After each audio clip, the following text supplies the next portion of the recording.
Welcome to Echoes of the Ancestors. Close your eyes for a moment. Take a deep, slow breath in and let it out just as slowly. Imagine yourself standing at the edge of a vast, ancient forest as the first light of dawn begins to paint the sky. Can you hear it? The gentle whisper of the wind through the leaves, the distant, soft calls of birds waking from their slumber. This is a place of peace, a sanctuary for the soul. Once, this forest was a symphony of color and sound. Every leaf, every flower, every creature sang a song of joy. The air itself hummed with life, a vibrant energy you could feel on your skin. But now a quiet stillness has fallen.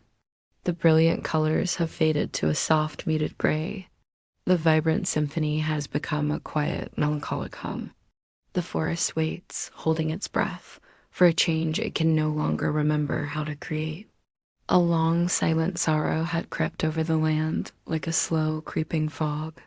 Some called it a drought, a great thirst that parched the earth and stole the life from the rivers. Others felt it was a sadness, a weariness of the spirit that had settled into the hearts of all living things. The once mighty rivers that roared with laughter had dwindled to dusty, cracked ribbons of earth. The flowers, which used to stand tall and proud, now drooped their heavy heads, their petals curled inward as if to protect the last memory of their former glory. Even the animals moved with a profound slowness, their steps heavy, their calls quiet and infrequent. The playful leap of the deer was gone, replaced by a cautious, weary tread. From high above, watching over all, the Great Spirit gazed down upon the quiet world. A deep sadness filled the spirit's heart, for the silence of the forest was a silence of the soul, a world that had forgotten how to sing its own song of existence. Amidst this quiet despair, a tiny hummingbird, no bigger than a thumb, fluttered on weary wings. Her name was Alara, and her emerald feathers, which once shimmered like jewels, now looked dull and dusty. She had flown for days, searching for just one drop of nectar, one taste of sweetness to keep her going. Her tiny heart beat a frantic, exhausted rhythm against her ribs. Just as she was about to give up, her sharp eyes caught a glint of light from a single, resilient wildflower tucked away in the shade of a great oak.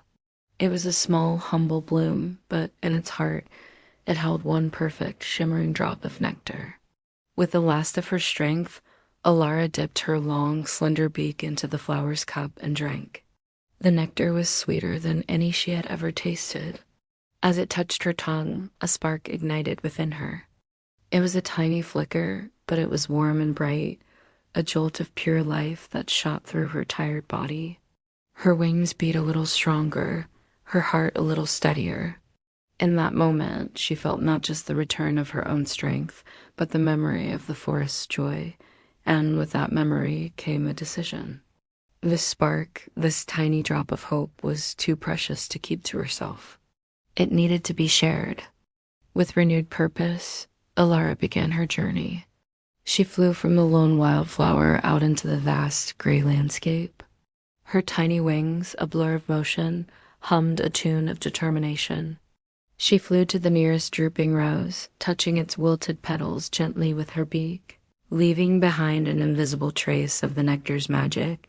At first, nothing happened. But then, a faint blush of pink began to creep back into the rose's petals. Encouraged, she flew on. She visited a field of listless lavender, a patch of weary daisies, a vine of sleeping jasmine. With every flower she touched, she shared a minuscule part of that initial spark. Slowly, miraculously, color began to seep back into the world around her. A touch here, a whisper of life there. She worked tirelessly, her wings beating like a tiny drum against the silence. The wind, which had been still and mournful, began to stir, whispering words of encouragement, carrying the scent of blooming flowers across the dry land. A low, gentle hum started to rise from the forest floor, the sound of life beginning to remember itself, all thanks to the unwavering spirit of one tiny bird. High above, the Great Spirit watched this incredible act of courage and generosity. The spirit saw the tiny hummingbird, who could have kept that single drop of life for herself, choosing instead to share it, to give it all away in the hope of reawakening the world. A warm, golden light began to emanate from the heavens, flowing down toward the little hero. As the light touched Alara, she felt an endless well of energy surge through her. Her exhaustion vanished, replaced by a boundless vitality. Her feathers began to glow, transforming into shimmering jewels that caught the light and scattered it into 1,000 tiny rainbows. Her heart, once so tired, now beat with the steady, powerful rhythm of the sun itself. A gentle voice, like the rustling of all the leaves in the forest, echoed in her mind. "Little one," said the Great Spirit, "your heart is small, but your courage is as vast as the sky. You have reminded this world that even the smallest act of kindness can carry the greatest hope. For this gift, you shall carry my light within you, a living symbol of renewal." The change was instantaneous and breathtaking. As the Great Spirit's blessing flowed through Alara and out into the world, the colors exploded. The blush on the rose deepened to a vibrant crimson. The lavender field erupted in a sea of purple, releasing its calming fragrance into the air.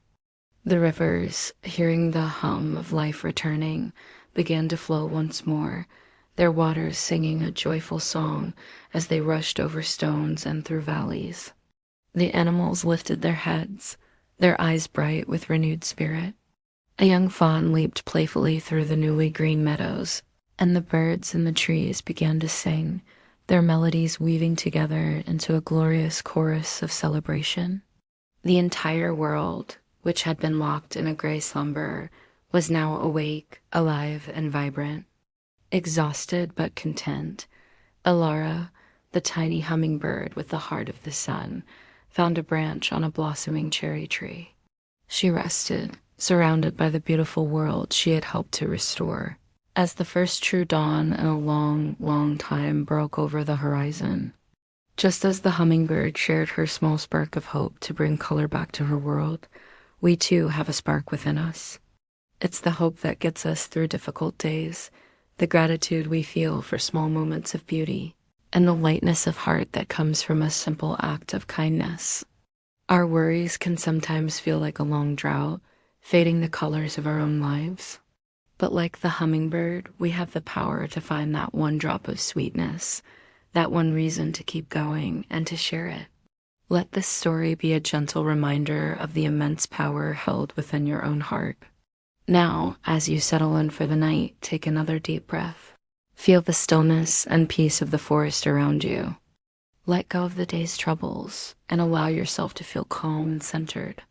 May your dreams be filled with vibrant color, and may they carry the gift of the hummingbird. A reminder that even the smallest acts of love and hope have the power to change everything. Thank you for listening. If this story brought you a moment of peace, please consider liking and subscribing for more dailies to calm your mind and soothe your spirit. Sleep well,